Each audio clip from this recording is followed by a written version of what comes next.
வணக்கம் குழந்தைகளா, நான் உங்க லீலாத்த. அடுத்த கதையோட உங்களை சந்திக்க வந்திருக்கிறேன்.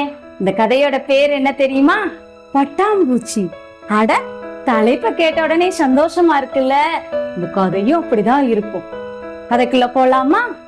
ஒரு அழகான பட்டாம்பூச்சி, சிகப்பு நிறம், அப்படியே பட பட பட பட படன்னு பறந்து பறந்து செடிகளையும் கொடிகளையும் தாவி தாவி அங்க இங்கேயும் ஓடிக்கிட்டே இருந்துச்சு.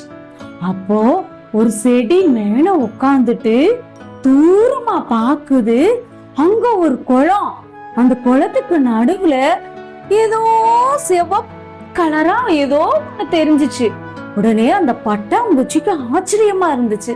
அட, அங்க என்ன சிவப்பு கலர்ல ஏதோ தெரியுது அப்படின்னு சொல்லிட்டு பட்டாம்பூச்சி வேகமா பறந்து அந்த குளத்துக்குள்ள போச்சு.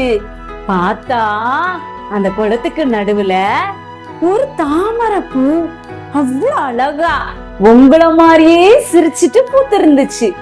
இந்த பட்டாம்பூச்சி அந்த தாமரை பூவை பிடுங்கி தான் வீட்டுக்கு கொண்டுட்டு போயிருச்சு. உடனேயே வீட்டுல போய் அதோட அழகா அழகா ரசிச்சு, எவ்வளவு அழகா இருக்குல்ல, எவ்வளவு அழகா இருக்குல்ல அப்படின்னு சொல்லிட்டு அந்த பட்டாம்பூச்சி சுத்தி சுத்தி வந்து அந்த தாமரை பூவை ரசிச்சுட்டு வெளியில போய் கொஞ்சம் தேன் சேகரிச்சுட்டு வருவோம்னு போயிருச்சு. அப்புறம் சாயந்தரம் நேரம் வந்து இந்த தாமரை பூவை பார்த்த உடனே பட்டாம்பூச்சியோட முகம் சுருங்கி போச்சு. ஏன் தெரியுமா சுருங்கி போச்சு? அந்த தாமரை பூ வாடி போச்சு, அழகாவே இல்லை, பார்க்கவே பட்டாம்பூச்சிக்கு பிடிக்கல. ரொம்ப கவலையா பட்டாம்பூச்சி வீட்டுக்கு வெளியே வந்துச்சு.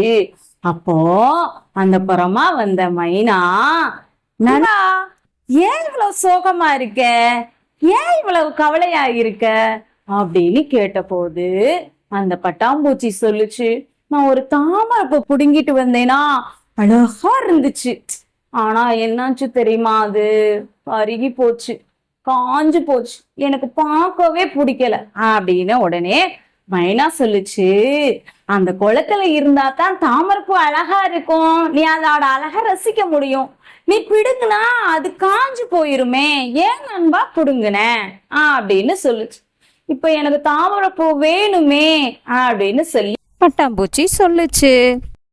ரெண்டு பேரும் குளத்துல போய் பார்த்தா ஒரு தாமரைப்பூ கூட இல்ல. ரொம்ப கவலையோட ரெண்டு பேரும் மறுபடியும் வீட்டுக்கு வராங்க. அப்பதான் ஒரு ஐடியா வந்துச்சு மைனாவுக்கு. நண்பா, எனக்கு ஒண்ணு தோணுது, நான் அதை சொல்றேன், நீ கேப்பியா அப்படின்னு சொன்ன உடனே, சரி நண்பா, அழகான தாமரைப்பூ கிடைக்கும்னா நான் எது வேணா கேட்பேன் நண்பா அப்படின்னு சொன்ன உடனே மைனா சொல்லுச்சு, இந்த தாமரை பூவுல உள்ள விதையெல்லாம் எடுத்து நாம அந்த குளத்துல தூவி விடுவோம். குளத்தை சுத்தியும் சரி, குளத்துக்குள்ளயும் சரி, நாம அந்த விதைகளை தூவி விட்டோம்னா இந்த தாமரை பூ அழகா மேல வரும். அதை பார்க்கும்போது அவ்வளவு அழகா இருக்கும் நண்பா. ஆனா ஒண்ணு மட்டும் சொல்றேன், அப்ப நீ அந்த பூவை பறிக்க கூடாது, சரியா அப்படின்னு சொன்ன உடனேயே மைனா சொன்னதை கேட்டு பட்டாம்பூச்சியும் அந்த தாமரைப்பூ விதைகளை எடுத்துக்கிட்டு மைனாவும் பட்டாம்பூச்சியும் பறந்து பறந்து குளத்துக்கு போனாங்க. அந்த விதைகளெல்லாம் எடுத்து அந்த குளத்துல ஃபுல்லா தூவி விட்டாங்க. அப்புறம் கொஞ்ச நாள் கழிச்சு வந்து பாக்குறாங்க, ஒரே ஆச்சரியம். இருந்தது குளம் தாமரைப்பூ, வெள்ளை தாமரை, பிங்க் கலர் தாமரை, சிவப்பு கலர் தாமரைன்னு அழகா இருந்துச்சு. மைனாவுக்கு பட்டாம்பூச்சிக்கும் மனசு படப்படான்னு சந்தோஷத்துல சவந்தே போச்சுன்னா பாத்துக்கவே பட்டாம்பூச்சி முகம். அவ்வளவு அழகா இருந்துச்சு குளம். உடனேயே பட்டாம்பூச்சியும் மைனாவும் அதை ரசிச்சு பார்த்துட்டே இருந்துட்டு பட்டாம்பூச்சியும் மைனாவும் அதுல உள்ள தேனை ஃபுல்லா சாப்பிட்டாங்க.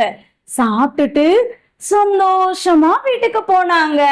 அன்னையில இருந்து இந்த பட்டாம்பூச்சிக்கு தேன் குறைபாடே ஏற்படல. ஏன்னா டெய்லி வந்து ஒவ்வொரு பூவுலையும் தேன் குடிச்சுட்டே இருந்துச்சு பட்டாம்பூச்சி.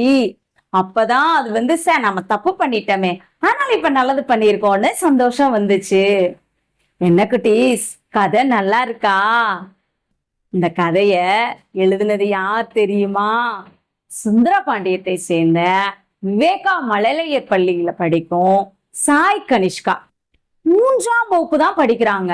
அவங்க எழுதின கதை நல்லா ரசிச்சீங்கல்ல, நல்லா இருந்துச்சுல்ல? எடுங்க பேப்பரையும் பேனாவையும். நீங்களும் இப்ப கதை எழுத போறீங்க. இது விடுமுறை காலத்தை வேஸ்ட் பண்ணிடாதீங்க என்னடா, சரிங்களா? நிறைய கதைகளை எழுதி நல்ல ஒரு எழுத்தாளரா வாங்க, சரிங்களா? நாங்களும் எழுத்தாளர் ஆயிட்டோன்னு கமெண்ட் பாக்ஸ்ல நீங்க போடுறத பார்த்து அத்தை ரொம்ப சந்தோஷப்படுவேண்டா. எழுதுங்க, சரி? இல்ல அத்தை மாதிரி கதை சொல்லியா கூட நீங்க வளரலாம், சரியாடா குட்டீஸ்? ஓகே, அடுத்த கதையில அத்தை உங்களை பாக்குறேன். அதுக்கு முன்னாடி அத்தை என்ன சொல்லுவேன்? சேனலை பாருங்க, லைக் பண்ணுங்க, ஷேர் பண்ணுங்க, சப்ஸ்கிரைப் பண்ணுங்க. பாய் குழந்தைகளா, அத்தை அடுத்த கதையில உங்களை சந்திக்கிறேன். பாய்.